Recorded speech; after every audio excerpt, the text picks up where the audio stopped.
Good afternoon, everyone. How are you? Good. Thank you, President Perman, for that wonderful introduction. It's really a privilege to be here.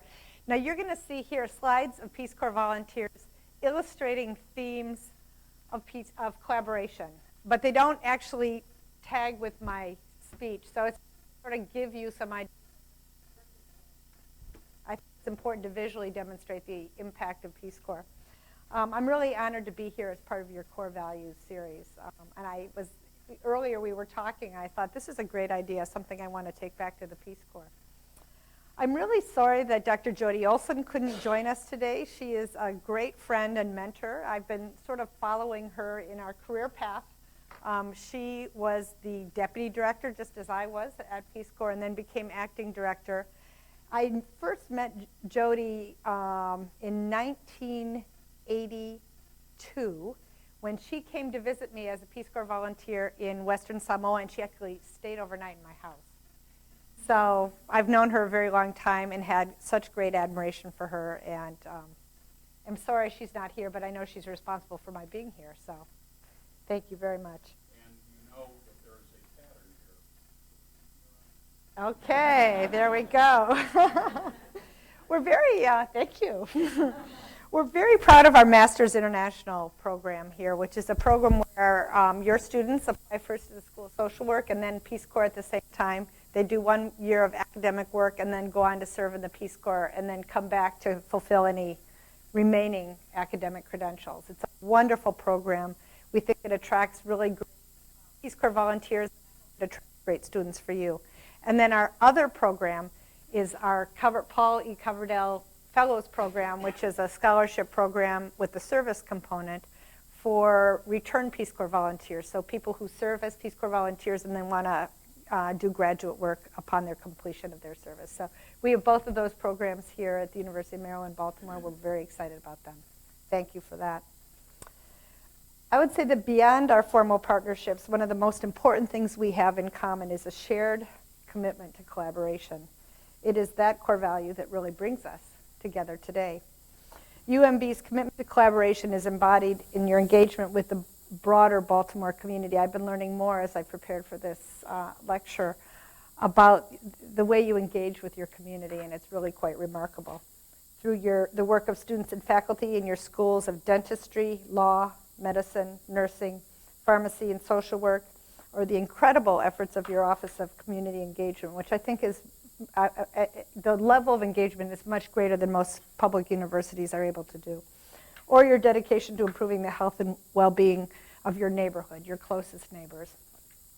You are reaching out to surrounding community members in a way that really far exceeds the work of most universities, and in such you are really a model to the greater academic community, and I think all of us who are concerned about communities in the United States. So I thank you for your leadership in this area. I think it's something that we all need to be learning from.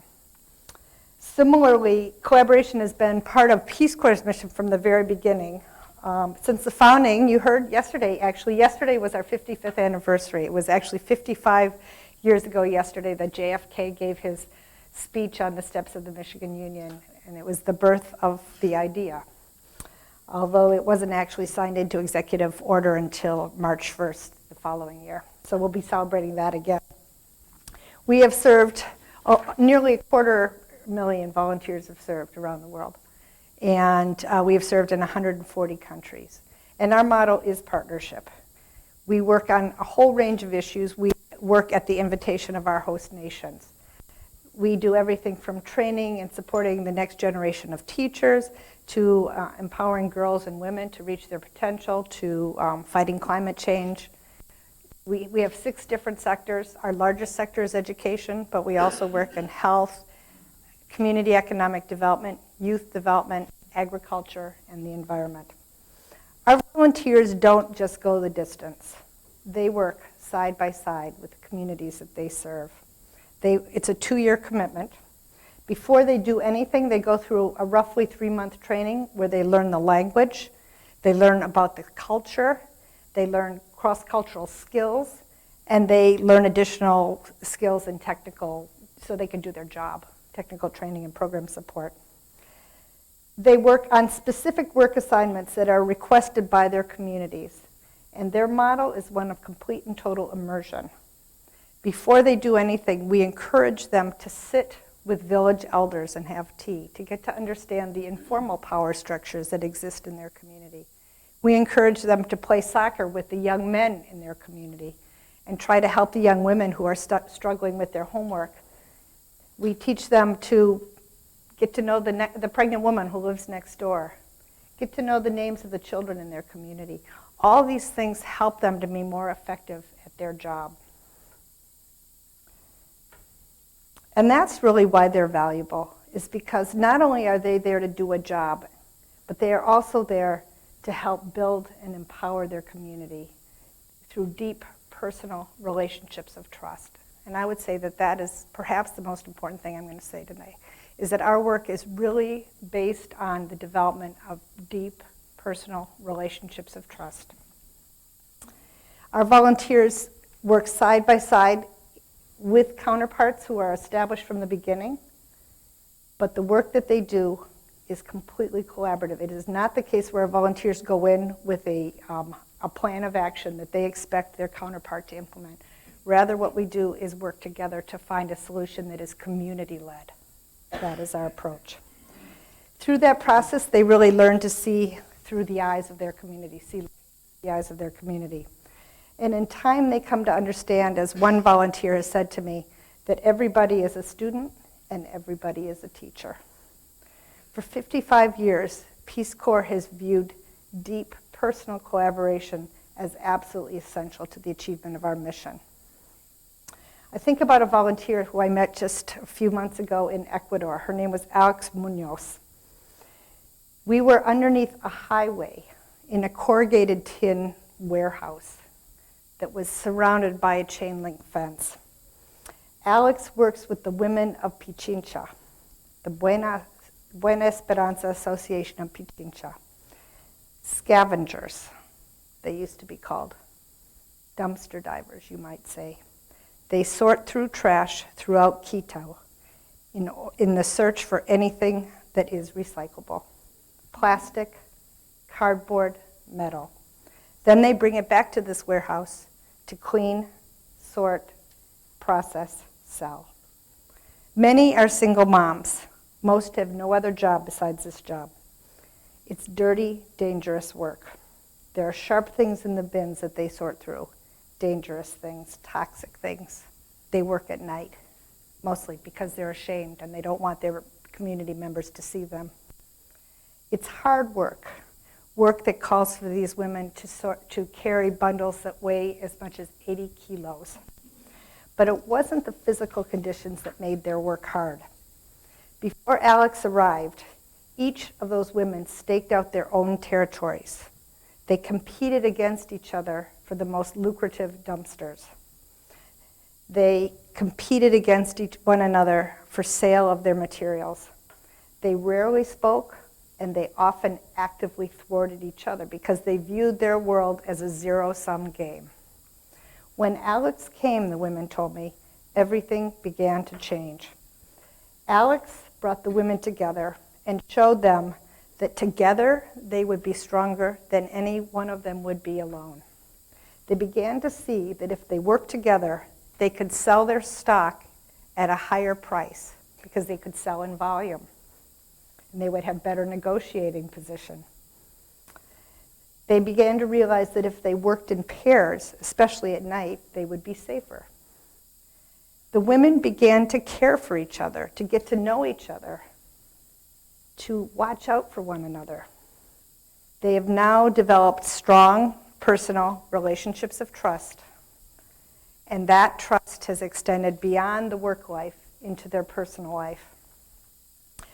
Together, Alex and the women have gone through a discovery process, which enabled them to identify small, doable changes that they could make that increase their productivity and their safety. The women found that they could pool their resources and buy a plastic compactor, which would give them an even higher price for their plastics, a purchase that none of them could have ever made individually. They bought gloves and masks to protect themselves. And not only that, They've become artisans. Now that they have the plastic compactor, they actually have a process that enables them to make small beads. And so they've begun making jewelry and beautifully woven bags out of recycled, handbags out of plastic bags. And they are gorgeous. Together, they've established a formal affiliation with the municipality of Quito, which has led to their official recognition as an association of environmental promoters. They have elected leaders, and they run themselves as a formal association. Now these women proudly have uniforms, blue uniforms, and they are so proud of these uniforms. And these were provided by the municipality, and they say, Asociación Pichincha, keeping Quito green and healthy. But I would say that the most important outcome, even though all of them have raised their income and they've developed a new network of strong supporters, the most important outcome of this is that they now see themselves as leaders.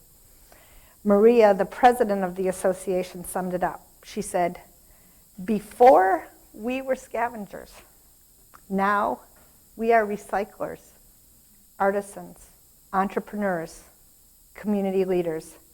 We're keeping Quito clean and healthy. Our children are proud of us. The city respects us. Our shop owners welcome us. The women of Pichincha have found their voice, their potential, their dignity. So hard to find when they worked alone as scavengers. What an incredible honor it is to serve communities like the women of Pichincha, who teach us and humble us in so many different ways. Alex, who helped guide them through this process, has been transformed by her relationship with these women. Because in the midst of all the difficulties of that kind of work, that terribly degrading work, Alex has found that these women have such strength and resilience, and more importantly, they have gratitude for their jobs. They are so grateful, and it is humbling to see how grateful they are for Alex, for their job. It made me, when I met these women, it made me believe that I could never complain another day in my life, because they were so grateful for every single thing they had. It's humbling. And there are millions of people like that. Like you, Peace Corps volunteers are immersed in their community, living their projects day in and day out. And like you, they are uniquely positioned to identify windows of opportunity, to secure buy-in from community leaders, and to work with their communities to find and implement sustainable solutions. What our experience shows is that our greatest potential for impact comes from a foundation built, as I said earlier, on strong personal relationships of trust. That when you have earned the trust of the people around you, there's mutual appreciation and respect for what each of the partners brings to the relationship. That implies a leveling of the playing field, a breakdown of power imbalance, when different individuals or different groups come together to solve a problem as equal partners. For us, that's essential. It's why the model is the way. Our volunteers don't live in campuses, or they don't live in capital cities. They live, if the community they serve lives in a mud hut, they live in a mud hut. If the community they serve lives in an apartment building, they live in an apartment building. They are members of the community. They eat the same food. They receive the same living allowance as an average member of their community. They ride the same public transportation. They are a member of that community. And that is essential to who we are. This kind of leveling of the playing field can only happen when each brings to the table an open heart and an open mind. When each comes in humility, recognizing that neither has all the answers, and that together we will be stronger than each of us will be alone.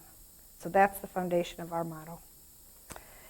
Now, I have to say the importance of collaboration in some ways may seem simplistic, or it may seem like obvious advice to the point of being unhelpful, or it may seem completely naive in the face of complicated challenges and ever-changing circumstances.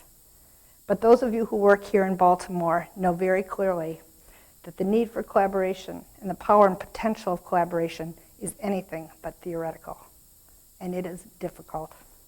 It is not easy to organize diverse communities. It is really hard to work through strained relationships, understand each other's perspectives, and find commonality with your own when you come from a vast different background. It's not easy to have tough, honest conversations, and it's really hard to compromise. But these are essential components of effective collaboration. What 55 years of partnership has shown Peace Corps is that meaningful collaboration is absolutely essential to solving the most pressing challenges of our times. I think about the Peace Corps volunteers who I know who are on the front lines of public health, which is a field that I know well. Our volunteers work at the last mile. They work often in very remote areas, hard to reach areas where services rarely reach. I think about a particular volunteer whose name is Ian Hennessy, whose collaboration with the Senegalese health workers ushered in a new approach to fighting malaria in sub-Saharan Africa. In Senegal, the government had developed a malaria control program that was really centered around the distribution of bed nets. And that was a great approach. Bed nets are very important. But the bed nets never quite got to the most remote communities where our Peace Corps volunteers worked. And so actually our volunteers were very involved in working with the U.S. government's President's Malaria Initiative and bringing bed nets to the last mile. But what we also found was that bed nets in and of themselves were not sufficient in places where malaria is highly endemic. So Ian lived in one of those places, in a place called Kédougou, which is in the southeastern part of Senegal. It is the state or the region with the highest malaria prevalence rates in Senegal. And every year malaria ravaged his village and the surrounding communities. Every year they lost children. Yet even when surrounded by the devastating effects of malaria, most people who were infected with malaria never sought treatment because it was something that they just lived with. Over years and years of exposure to malaria, people just learned to live with malaria. So he was assigned as a health worker, worked with a large community health team.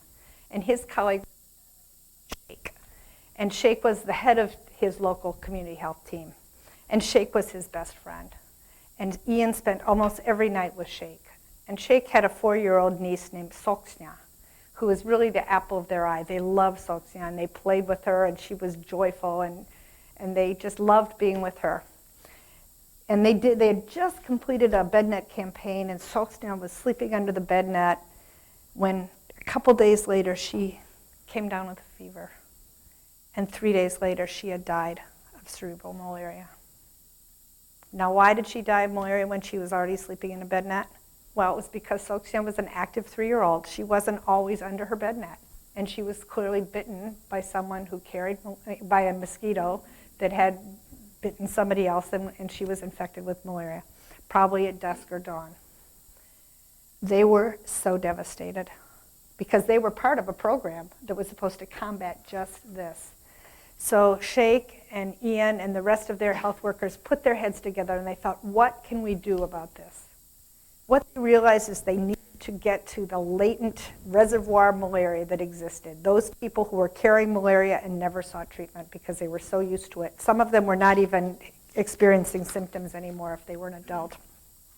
So they came up with an idea to proactively reach out to their entire community. Their idea was that they would go once a week to every single house in their community. And their community was small, it was only 500 people. And they would ask every single person in that household if they were experiencing symptoms of malaria, if they were having fever, achiness, nausea. And if they were, they proposed to test them with a rapid diagnostic test kit for malaria and treat them on the spot if the test was positive. Sounded like a great idea. Except that wasn't the policy of the National Malaria Control Program. Although they had an active community-based malaria program, it mostly involved treatment by a doctor at a health center. It did not involve community health workers going out to treat in the home. So they were understandably nervous about this new approach. They weren't sure that minimally qualified community health workers were going to be able to really diagnose and treat people, despite the fact that evidence from other countries had shown that this was possible. After a lot of back and forth and a lot of support, I have to say, from the President's Malaria Initiative, the National Malaria Control Program agreed that they would allow a small pilot of this approach. But then there was the issue of the other community health workers who were very nervous. They had never done this before. What if they made a mistake? They would be blamed if they weren't able to implement this program well. It took a lot of engagement, of conversations, of assurances that this was a test and that failure was an option. But together they tried this new approach, proactive treatment. It became known as Pecadome. Ian and the National Malaria Control Program went to the U.S. Centers for Disease Control that had Senegal and asked them if they would be willing to evaluate this new approach. And they agreed to do that. So they took Ian's village and 2 other villages with the same malaria incidence rates and the same bed net coverage rates. And in Ian's village, they tried this new Pecadome approach. Remember, going house to house once a week. After one rainy season, the results of the evaluation showed a 90% decrease in malaria incidence in Ian and Shake's village as compared to the other village, the comparison village. Well, they thought, this is great, but you only have 500 people in your village. Can this be scaled up? They were quite sure it wouldn't get the same results at larger scale. But Ian and Shake were sure it was because they knew the power of the community health worker. And so they decided to do it with 15 villages. Again, CDC doing an evaluation, baseline and endline. And what they found after so Shake's team actually did all the training of the community health workers in the other 15 villages. And again, after one rainy season, the result was the same, 90% decrease in malaria incidence. Just a few months ago, Peace Corps and the National Malaria Control Program of Senegal have completed a large-scale trial involving 1.45 million people, 17 Peace Corps volunteers, thousands of community health workers using this proactive case detection and treatment program. The result, now published in the International Journal of Tropical Medicine and International Health, was an 88% decrease in malaria incidence. It has become the government of Senegal's national community-based approach. And it is now before WHO for their consideration as being a recommendation for community-based programs around the world.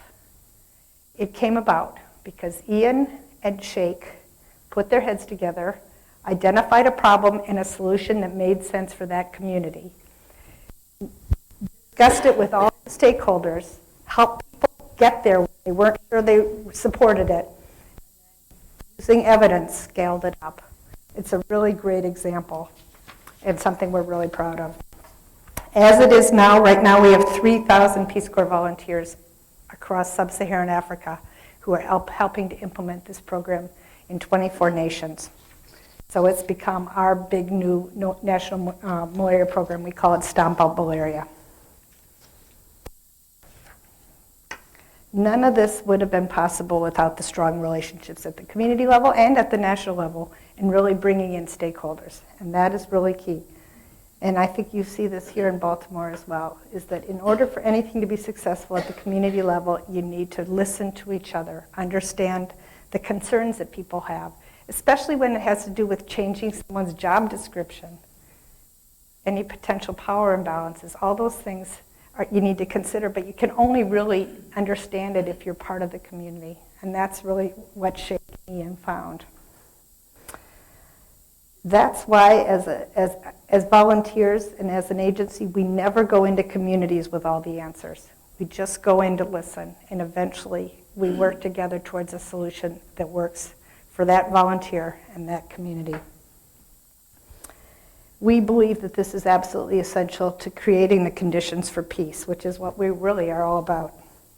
In the process of living and working together at the grassroots level, volunteers in their communities find ways to bridge the differences between the volunteer and their community. They step into each other's shoes. They see things from points of view that they had never experienced before. And in this two-way process, their collaboration inspires pathways to peace, justice, and inclusivity, sometimes in ways that you would never expect. I think what's really amazing, too, is how much our volunteers, I talked to you about Alex, about how much she learned from the women of Pichincha. And Ian says that as well, is that his life was transformed, not just by the experience of working on this amazing large-scale trial, but more importantly by his relationship with Sheikh. These personal relationships are transformative, not just for our volunteers, not just for the communities, but for both of them together. I want to just close with one more story. A few years ago, there was a couple named Robert and Carrie who left their home in Chicago to serve as Peace Corps volunteers in the highlands of Papua New Guinea, a really tough place to work, actually. In their small community, there were no cars, no electricity, no telephones. The villagers lived in simple grass huts. They lived on the crops that they planted in their gardens and the profits they earned from selling coffee, which added up to about $200 a year. But this community welcomed Robert and Carrie into their community with open arms. The men built them a beautiful grass-roofed hut. The women helped them plant a garden full of pineapples and corn and potatoes and tomatoes. The children followed them everywhere they went. During the day, Robert would work with the farmers to try to help them to better market their products and identify new markets so they could earn a little bit more money. And Carrie worked at the school.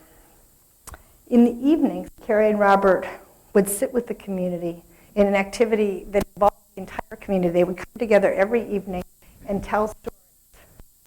Oral history. It was an oral culture, and that's how they passed on their history and their culture to their children. So one night, Robert pulled out some of his photographs from Chicago that he wanted to tell his community about their home in Chicago. And as he pulled it out, he had a photograph of the beautiful gleaming buildings of downtown Chicago. And as the community was looking at it, they zeroed in on the sidewalk. There was a man with a sign in rags, a homeless man, begging for food, begging for money. The villagers could not understand how in a city with such gleaming skyscrapers, there could be a man who was clearly so poor and so disregarded by society. They just couldn't believe it. Robert attempted to explain. The villagers' mood grew very solemn, and the evening sort of ended in a very unsatisfactory way. The next day, several villagers approached Robert and Carrie, and they said, "We've just held a meeting of the village council. We have a proposal for you. Please contact that man in the photograph. Have him come here. Ask your government to send him here. We will make him a home, just like we made you a home. We'll give him a job, just like we gave you a job. We will welcome him with open arms into our community." What a humbling moment for Robert and Carrie.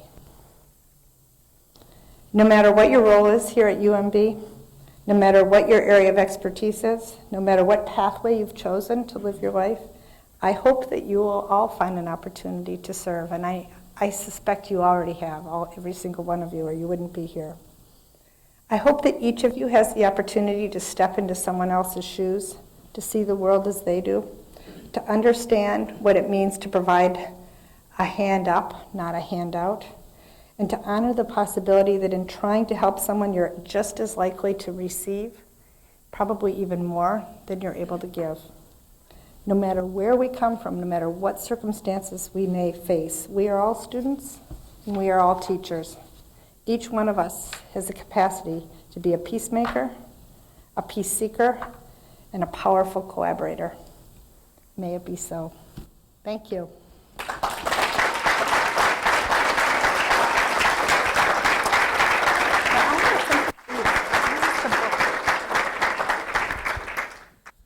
So we are going to continue this beautiful conversation. Please welcome Ebony Nicholson, Marique Moen, and Lane Victorson.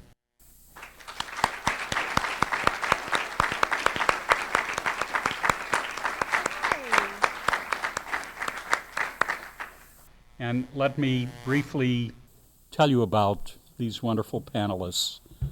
Miss Ebony Nicholson is a UMB Peace Corps Fellow with a placement at the Center for Urban Families.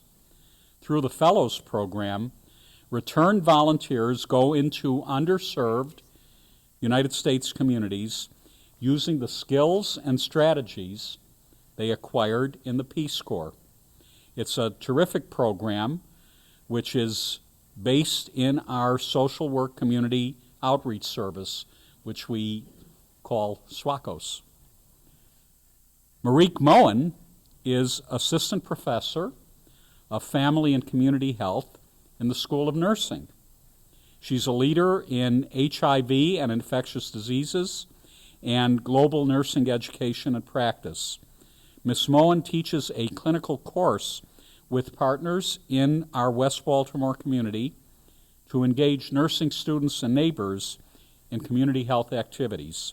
And she's helping develop a model of care to reduce hospitalization among individuals with HIV and re-engage them in care.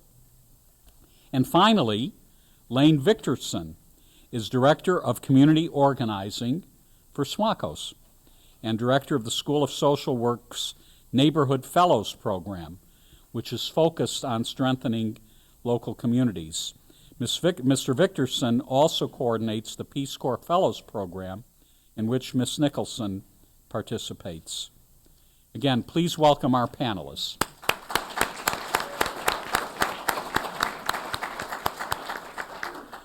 So I'm going to ask the panelists to be brief in their responses to a few questions I'd like to pose to them, because I do want, and I hope nobody's in a terrible rush, I do want to leave some time so that all of you can participate and ask questions. So I thought we might get started by asking the panelists to talk briefly about your individual Peace Corps experience and how it ultimately brought you back here to UMB and to the work you're doing now. Who wants to start? Jump in. So I served in Zambia. I was a health improvement volunteer, so I worked in malaria. Our intake was one of the first intakes that did the Stomp Out Malaria in Zambia. We did health improvement, which was HIV prevention, nutrition rehabilitation for women, pregnant women, infants, and toddlers. And I also worked with the GLOW camps, which is the Girls Leading Our World.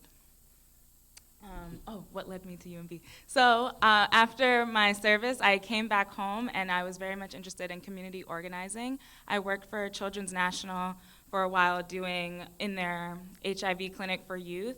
And from there, I realized that social work and community outreach, the mix of working directly with people and also organizing communities, would be the perfect fit for me. And University of Maryland had SWACOS, and they had the Peace Corps Fellows Program, so it was a perfect fit. And I was accepted into the program, and so that's why I'm here now. Good, please. Hi, everyone. So I served in the Comoros Islands in 92 to 94, before the cell phones. And at that time, the information superhighway was created. So I was in a pretty rural site, and a sort of not a typical, but a story that's not totally different for Peace Corps is that I was assigned to work with the school system and environmental education, but upon my arrival, the teachers had not been paid for about a year, and so they were on strike. So for about the first 18 months of my service, there were no schools to work with. And so in true sort of Peace Corps fashion, I sort of looked at what was going on with other NGOs, non-governmental organizations in the country, and I started doing an agroforestry project, and worked with farmers around sort of a care project, and did some other sort of secondary projects around mostly agriculture. Luckily, I'm from the Midwest, and I returned to the Midwest and really was trying to sort of reconcile the lessons I had learned in Peace Corps and some of the stuff I was doing, and I stumbled upon a another Return Peace Corps Fellows program that we have here called the Shriver Center Peace Worker Program, and which happened to be in Baltimore. I happen to live in Denver. I probably would not have chosen Baltimore had it not been for that. And as what happens to a lot of us when we get into Baltimore, I came into the School of Social Work and, bought a house, had children, and never was able to leave. And so that's what really brought me here, was really the attraction to the Fellows Program as well. Thank you. Hello. My service was in Gabon, West Central Africa, 1998 to 2001. I was doing community health extension, focusing on sexually transmitted disease and reproductive health.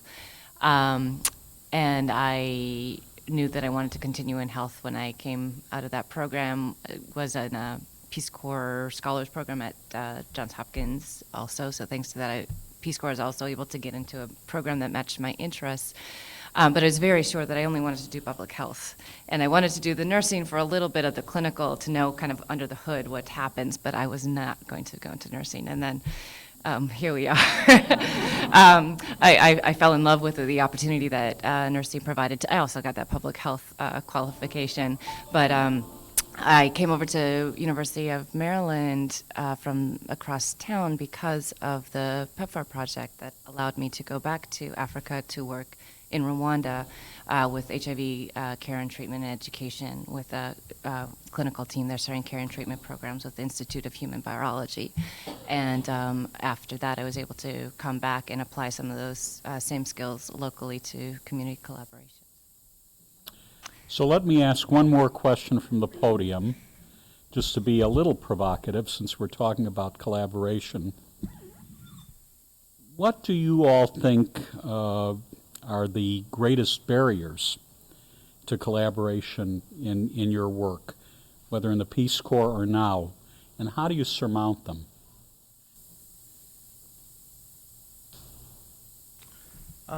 Well, I can start.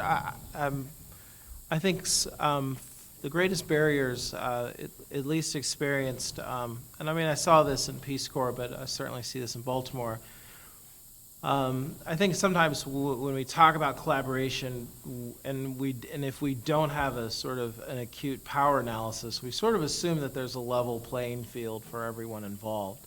And what really happens is that there's not a level field, and so we sort of say we want this kind of participation, but is this really authentic participation? What do we really? We sometimes have sort of a tokenism kind of effect where we have participation, but it's not really authentic. And I think we at School of Social Work, we talk a lot about the empowerment idea, but we don't sometimes always talk about the power transfer that has to happen with that. And I think sort of in collaboration, it's just really key to sort of think about, what I always say with my students, when you go to a meeting, who's getting paid to be at the meeting and who's not getting paid to be at the meeting, and can we find ways of reconciling that? Because that's a real reality as far as how to have authentic collaborative partnerships when we being mindful of power, because I think that can be a big barrier. Thank you. Please. I would just add to the trust, the issue of trust. If you don't come in with the acknowledgement of the power differential and do your best to address that, even if you do, there's still deep mistrust between cultures, between communities, and acknowledging that and to address that, acknowledging, being present, being humble, being authentic, and just going the mile to try to build those deep and personal relationships, which is very challenging. I would add that we have to be mindful as people who are on the resource giving side to be mindful of other organizations that are giving resources and making sure that we're collaborating as providers, as well as seeing the value in working with the community members themselves. So that's definitely something from Peace Corps I learned. There's so many NGOs in countries, and they're all trying to work in these remote villages, or they want this specific area, and then there's 2 miles the opposite direction, a village that gets no help. So, and that happens here in Baltimore, and it happens across the U.S. So as people who have resources and want to help, we have to be mindful that we are spreading the wealth across and trying to have meaningful engagement with communities. Very wise counsel. I wonder if our director would like to comment. Well, I guess I think there is so much wisdom that was already shared, but I do think that one of the things that we have to recognize is it takes time. It takes a lot of time to build that trust, to build that authentic leveling of the playing ground, to get that engagement with other stakeholders and understand what your niche is. And for our volunteers, and even for us, I mean, for me as a political appointee at Peace Corps, we have a 5-year rule, which means no one can work at the Peace Corps for more than 5 years. So we all come with an expiration date stamped on our head. And it means that we want to work really quickly. And our volunteers often want to work really quickly because 2 years actually goes by very fast. And building these relationships of trust and really understanding takes long. And one of the things we hear the most from our volunteers is, you know, I don't feel like I'm making a difference because I'm really just sitting around and listening and learning. I want to do something. But it's actually that being there that is so critical to actually being effective and gaining the credibility. So working to balance the need and desire for action with the really important work of just being there. I just want to say how excited I am that you were in the Comoros. We've just gone back to the Comoros. I saw that. Yeah. So what's on your minds for these wonderful people? Floor's open. Would you mind stepping up to the microphone?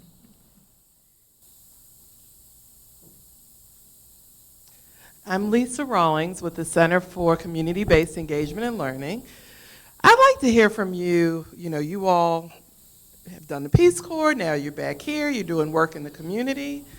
What specifics can your global experience bring to our community in your practice where you are?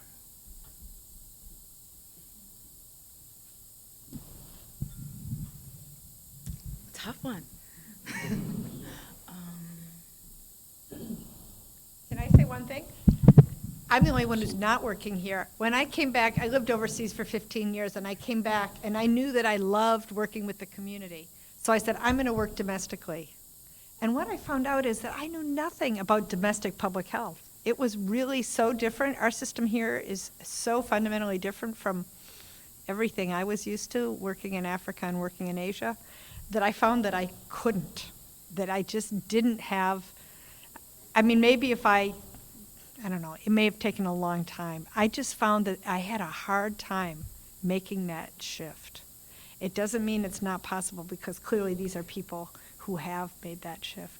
But the system, the public health system here is so mind-boggling. It's very confusing for those of us who have worked internationally. I would say for my Peace Corps service, we have the 3-month training, and then we have the 3 months you can't do any work, you just have to be there learning about the community. And I've seen where I take that. When I got home, I definitely took time to really get reacquainted with life back in my hometown. And then when I moved to Baltimore, I explore and find asset math and find the resources and try to get to know the different neighborhoods. And I think that is very valuable in any profession, to kind of get to know the neighborhoods and the communities that you're working in. And I can't say that that's uniquely international work, but I got a lot of practice in it when I was in Peace Corps. I think that, for example, the community healthcare worker model, I think the idea that people from communities can have the power to have the knowledge to be able to manage conditions with their peers, that is something that I think we're slowly coming to adopt and adapt in this country, in this context. So that's one thing. But I think that a little bit of the chutzpah that you gain by going into a place where you're completely foreign and without resources, and you have to make your way, it gives you the confidence to be both humble and confident. and be able to engage, again, authentically, that word gets tossed around, but a little bit. What I wish that we had going into new communities is the model of the Peace Corps is having 3 months to live and learn the language and learn the ways of life, so that we could be more truly, able to collaborate. So that would be a lovely model to adopt here. But I think that kind of, that you could do it there, so you can hopefully build relationships from other people closer to home. We have time for one more question to follow Lisa's. Please come up to the microphone. Actually, I just want to comment about what the question she asked. I'm from Kenya originally, and I went to Kenya a year ago, and there's a very big slum. It's called Malaria slum. Maybe the director knows about it. And there was this group of kids who were playing soccer, and they were playing soccer with a group of Peace Corps. And I think they called it grassroots soccer. Oh, yeah. Yeah. So what I was wondering is, after that I was thinking, how could you take that model of playing soccer in Africa, and because they have a lot of kids who play soccer in West Baltimore, who play basket in West Baltimore, play football. Is that a model that you can adapt here and you help kids in West Baltimore in maybe learning about HIV, all these other issues that come up every day? What do you say about that? What a terrific question. Yeah, that's a wonderful question. Let me just tell you a little bit about Grassroots Soccer. It's a nonprofit organization. It works throughout sub-Saharan Africa. Its headquarters are in South Africa.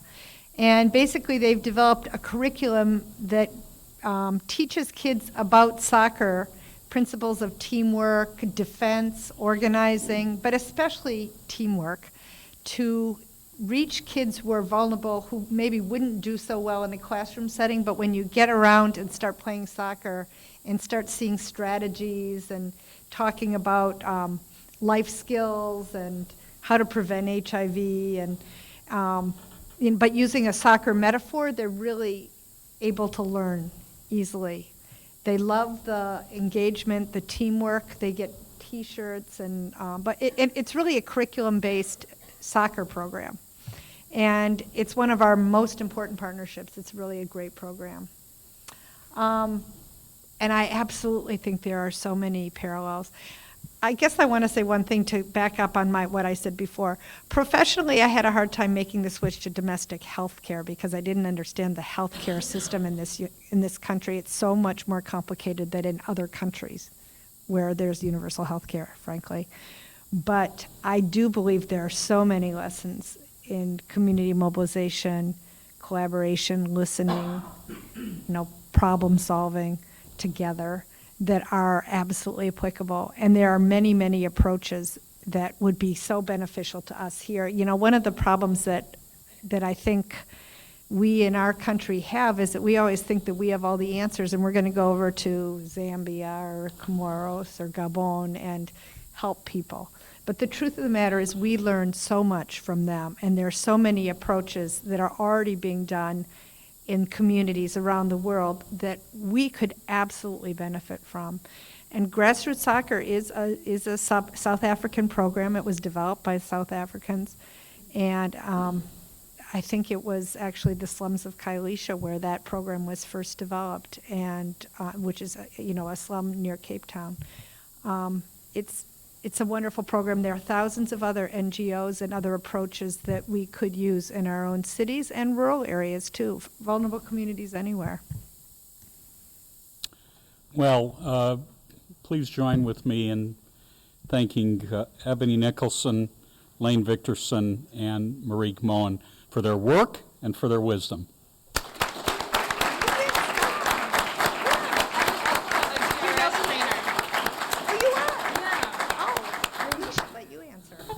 She was a grassroots soccer trainer. Okay, we can get started now. She would do a much better job.